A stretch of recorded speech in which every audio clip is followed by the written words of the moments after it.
3:42 a.m. Persian Gulf. Complete darkness. Water temperature 28 degrees Celsius. Depth 90 meters. USS Minnesota. Virginia-class attack submarine.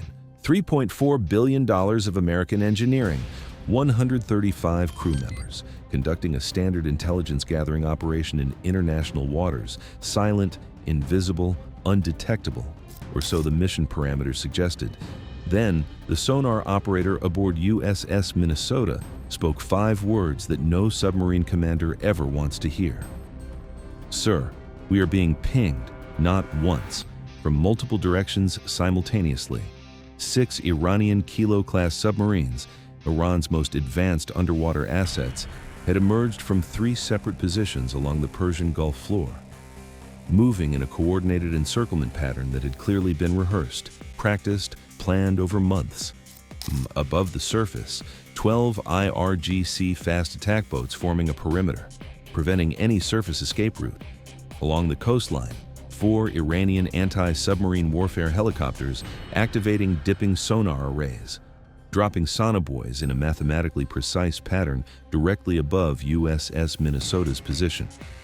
And from the Iranian coastal radar station at Bandar Abbas, active sonar pulses hitting the Minnesota's hull from 3 different angles simultaneously. Each pulse painting a clearer picture of the submarine's exact position, depth, and heading. Tehran had spent 14 months building this trap, studying American submarine patrol patterns in the Persian Gulf, mapping the acoustic environment, identifying the specific depth corridors where Virginia-class submarines preferred to operate, building a multi-layered detection network specifically designed to find and fix one of the quietest objects ever built by human hands. And at 3:42 a.m., in this scenario, it had worked. USS Minnesota was trapped, fixed, surrounded in shallow water with limited maneuver room. The Persian Gulf averages only 50 meters deep, barely enough for a Virginia-class submarine to operate at all. Certainly not enough to dive below the detection threshold of 6 coordinated sonar systems closing from multiple directions.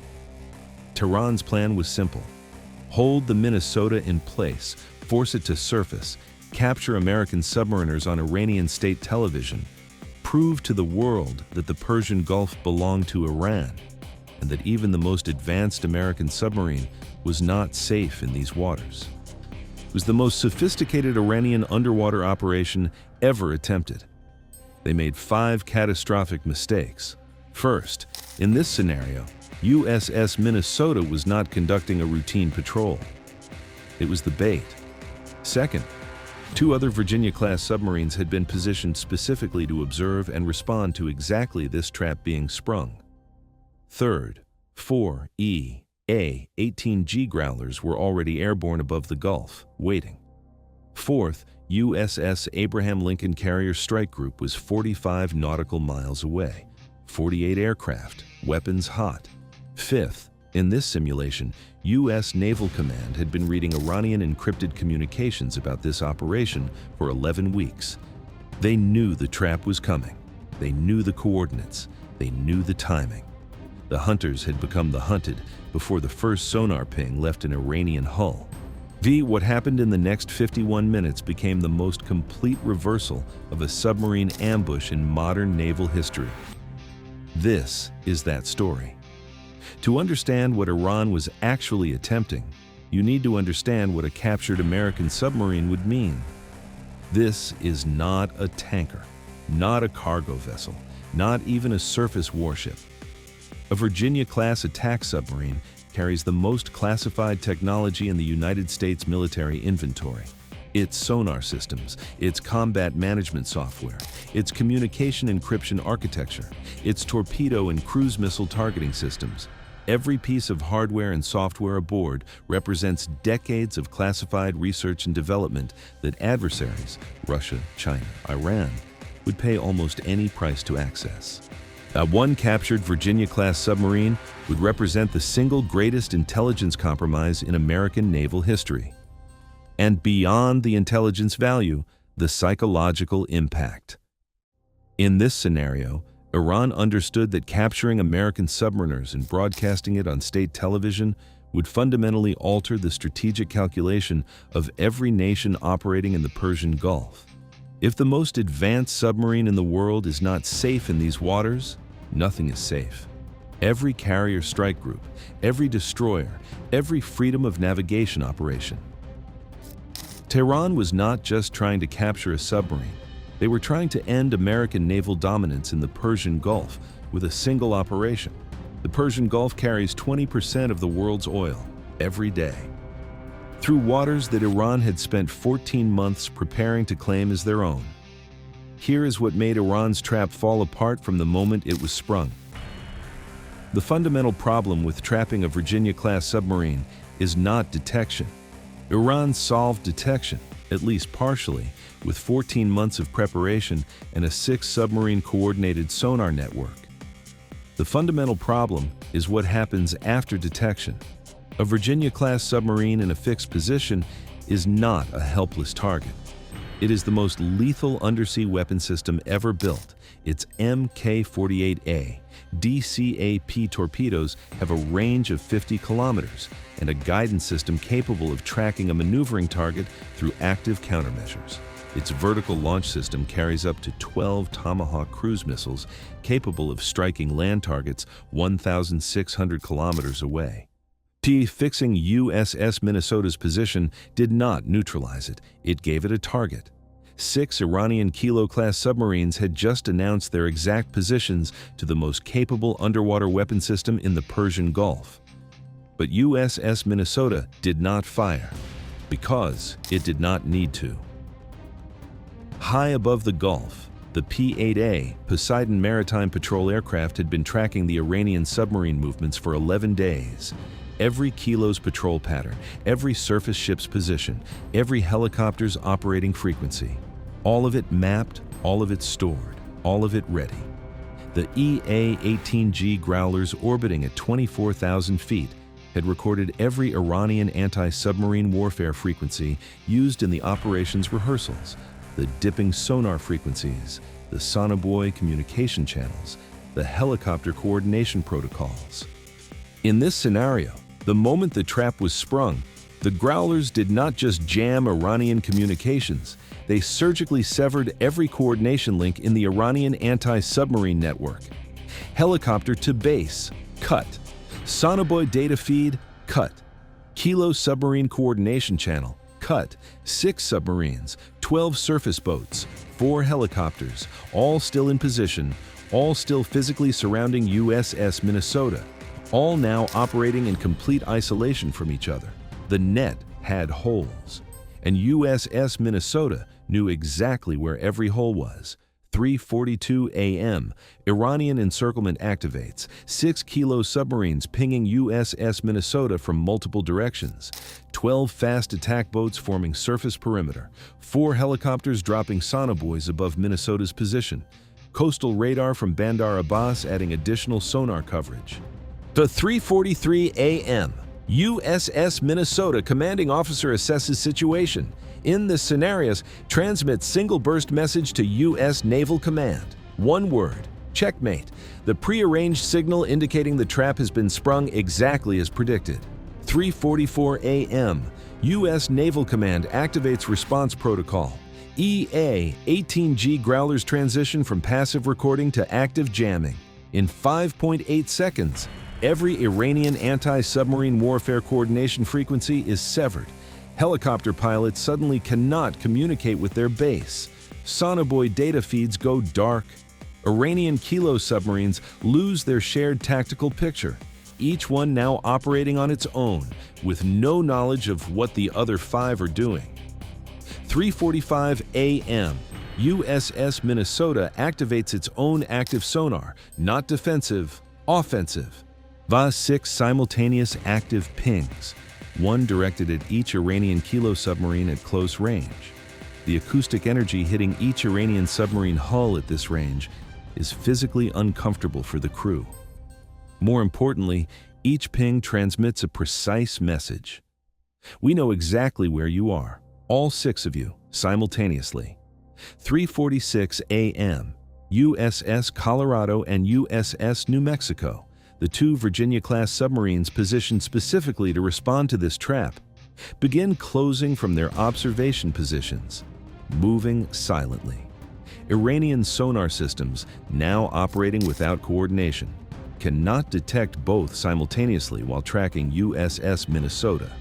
3:47 a.m., 4 Iranian ASW helicopters attempt to re-establish coordination on backup frequencies. EA-18G Growlers track new frequencies in 0.3 seconds. Counterjamming activates. And every backup channel severed. Helicopters are now 4 individual aircraft with no shared picture and no contact with their base. 3:48 a.m., P-8A Poseidon transmits complete updated targeting package via Link 16. All 6 Iranian Kilo positions, all 12 fast attack boat positions, all 4 helicopter positions. Firing solutions calculated for every single asset in the Iranian encirclement. Transmitted simultaneously to USS Minnesota, USS Colorado, USS New Mexico, and USS Abraham Lincoln's Air Wing. 3:49 a.m.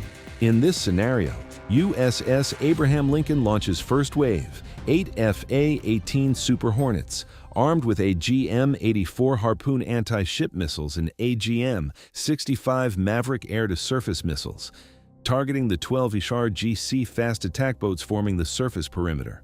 The surface element of the trap, about to be removed. At 3:51 a.m., F/UE-18S reach engagement altitude above the fast attack boat formation. Harpoon missiles released, active radar homing, fire and forget. 12 boats, 12 targeting solutions. In this simulation, the surface perimeter of Iran's trap ceases to exist in under 3 minutes. Boats neutralized, debris fields marking where the perimeter used to be. 3:52 a.m., USS Colorado closes to within 800 meters of Iranian Kilo submarine number 3, the command vessel coordinating the eastern sector of the encirclement. Single active sonar ping at close range, then a data burst transmission on Iranian submarine communication frequency. A message in Farsi. In this scenario, your position is known, your surface support has been neutralized, your communications are severed. This operation is over. Surface immediately. 3:54 a.m., Iranian Kilo number 3 surfaces. Emergency blow procedure. The command vessel and the commander coordinating the entire eastern sector of the encirclement, now on the surface, visible. Photographed by P-8A overhead. 3:55 a.m., USS New Mexico repeats the same procedure on Iranian Kilo number 1, the western sector command vessel. Same message, same result. Second Iranian submarine surfaces, 3:57 a.m., 4 Iranian ASW helicopters, fuel running low, communications severed, surface support neutralized. 2 of the 6 submarines already surfaced begin returning to base. The aerial component of the trap withdrawn without engagement. 4:01 a.m., remaining 4 Iranian Kilo submarines, operating individually without coordination, aware that 2 of their formation have already surfaced. Aware that their surface support is gone, begin breaking formation. Moving toward Iranian coastal waters, 4:09 a.m. In this scenario, USS Minnesota commander transmits navigation update to U.S. Naval Command. Trap neutralized, continuing patrol, no damage, no casualties. 4:33 a.m., all Iranian naval assets have withdrawn to Iranian coastal waters. USS Minnesota resumes standard patrol pattern. USS Colorado and USS New Mexico return to observation positions. 51 minutes, 0 American casualties, 0 weapons fired at Iranian submarines. The most sophisticated Iranian underwater operation ever attempted, dismantled through information dominance and precise electronic warfare. In this scenario, Iranian state media faced a problem at sunrise. They could not report what happened. Reporting it required explaining why 6 Kilo submarines on 12 fast attack boats and 4 ASW helicopters had failed to capture or even force to surface 1 American submarine. Reporting it required explaining why two of their own submarines had been forced to surface instead. Reporting it required admitting that their 14 months of preparation had been anticipated, monitored, and countered before the first sonar ping left an Iranian hull. So in this simulation, they said nothing. Officially, nothing happened in the Persian Gulf that night. Meanwhile, Pentagon satellite imagery circulated through Allied intelligence networks. 6 Iranian Kilo submarines tracked from departure to retreat. 2 photographed on the surface in emergency blow procedure. 12 fast attack boat debris fields documented. 4 ASW helicopters tracked returning to base early with no reported contact. The transmission intercepts. 11 weeks of Iranian encrypted communications about the operation, the planning meetings, the rehearsals, the contingency protocols, all of it recorded, all of it now in American hands. In this simulation, U.S. Naval Command issued a single internal assessment: Iranian anti-submarine warfare capability fully mapped, all acoustic signatures recorded, all coordination protocols documented, all frequency plans compromised. The trap that was supposed to capture America's most classified submarine had instead handed American intelligence the complete picture of Iran's underwater warfare capability. Here is what this scenario actually proved. Iran solved a genuinely difficult problem. Finding a Virginia-class submarine in the Persian Gulf, even partially, even temporarily, required 14 months of preparation, 6 submarines, 12 surface vessels, 4 helicopters, and a coastal radar network working in precise coordination. That is a real capability, a real achievement in asymmetric naval warfare. And it was completely irrelevant, because finding the submarine and doing something useful with that information are 2 entirely different problems. And the second problem, Iran never solved. The moment the trap was sprung, the EA-18G Growlers severed every coordination link in the Iranian network in 5.8 seconds. 6 submarines that needed to operate as one unified weapon became 6 individual vessels, making individual decisions with no shared picture. USS Colorado and USS New Mexico, positioned specifically for this moment, closed from directions the Iranian sonar network was too busy to monitor. And the surface perimeter that was supposed to prevent escape was neutralized from the air before it could respond to anything happening below the surface. Iran found the submarine. America dismantled the trap. In this simulation, the difference between those 2 outcomes was not firepower. Both sides had firepower. The difference was integration. The P-8A seeing everything, the Growlers severing everything. The 2 response submarines already in position. The carrier strike group already launched. A network so complete that finding the submarine was never going to be enough, because the submarine was never alone. It was the visible center of an invisible architecture that had been watching Iran build this trap for 11 weeks, and had been ready for it. The Persian Gulf is open. USS Minnesota is on patrol. And in this simulation, 6 Iranian Kilo submarine commanders are writing after-action reports that will never be made public, about the trap that caught nothing except the attention of every American intelligence asset in the region. For 14 months. Here is my question to you. Iran spent 14 months building the most sophisticated anti-submarine trap ever attempted by a non-superpower navy. They found the Virginia-class submarine, and it still was not enough. In this scenario, do you think any non-superpower navy can realistically threaten a Virginia-class submarine? Or has the integration of P-8A surveillance, EA-18G jamming, and multi-submarine coordination made the Virginia-class effectively untouchable? Comment below. I read every single one. If this breakdown changed how you understand modern submarine warfare, hit the like button and subscribe.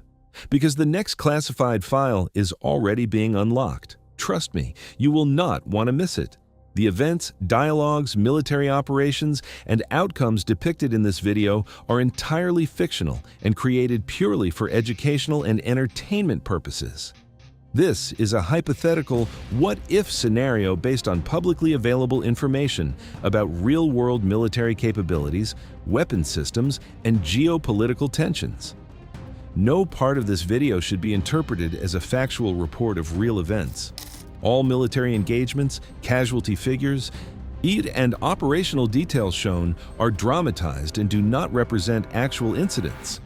We do not glorify war or violence. Our goal is to analyze military technology and doctrine in an engaging format.